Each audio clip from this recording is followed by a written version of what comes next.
Hi, this is Ruth Theresa with One Inspiring Woman, and I've got a ghost story for you.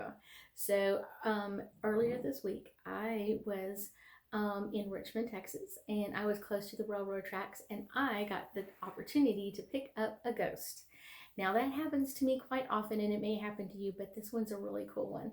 So, I was near the railroad tracks in Richmond, and I picked up a ghost and he passed away in a railroad accident in the Richmond area when the train kind of jumped forward and injured him. And he lingered for a little bit of time and then he passed.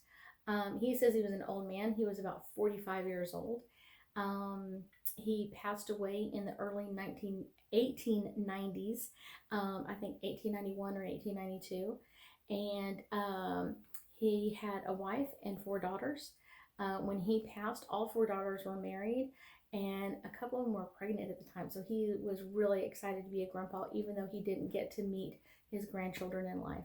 So that was kind of a sad part for him, but he really enjoyed, from the other side, being able to come in and visit with his family and visit with his people that he didn't get to see that often anymore.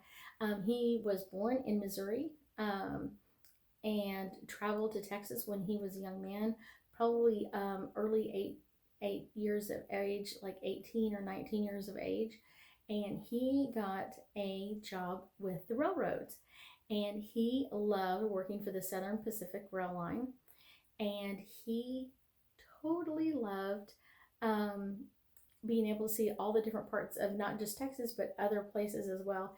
He worked when they moved people. So it was kind of like the touring trains or people moving places, not the freight lines. And he got to do a lot of amazing things. Now, him and his wife and his four daughters lived close to Galveston, but not necessarily in Galveston itself.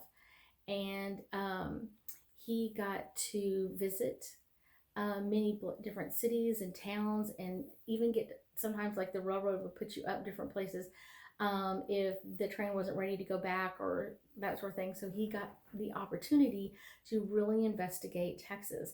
One of his favorite areas was go to East Texas, up in Tyler and Nacogdoches were huge train cities when they in during his time frame. He also loved going to Dallas. That was a really great place. Houston, he was kind of used to. They went there a lot. But he also got to visit other towns in Texas, like El Paso and San Antonio.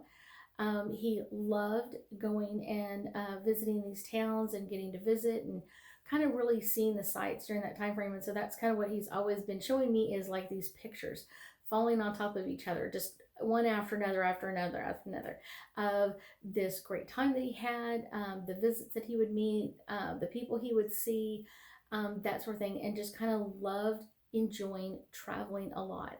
And he also enjoyed his family very much. His name that he gives me is Brett. And then his wife was Marilyn. And Marilyn and him were married for many, many years until he passed away. His daughters, like I said, were older and already married and having grandchildren when he passed away. But I am going to be see if I can find out some more information about him, about Brett, and see if I can find out anything about his passing or anything about his life. I hope you have an amazing day, and I'll be back with another ghost story soon.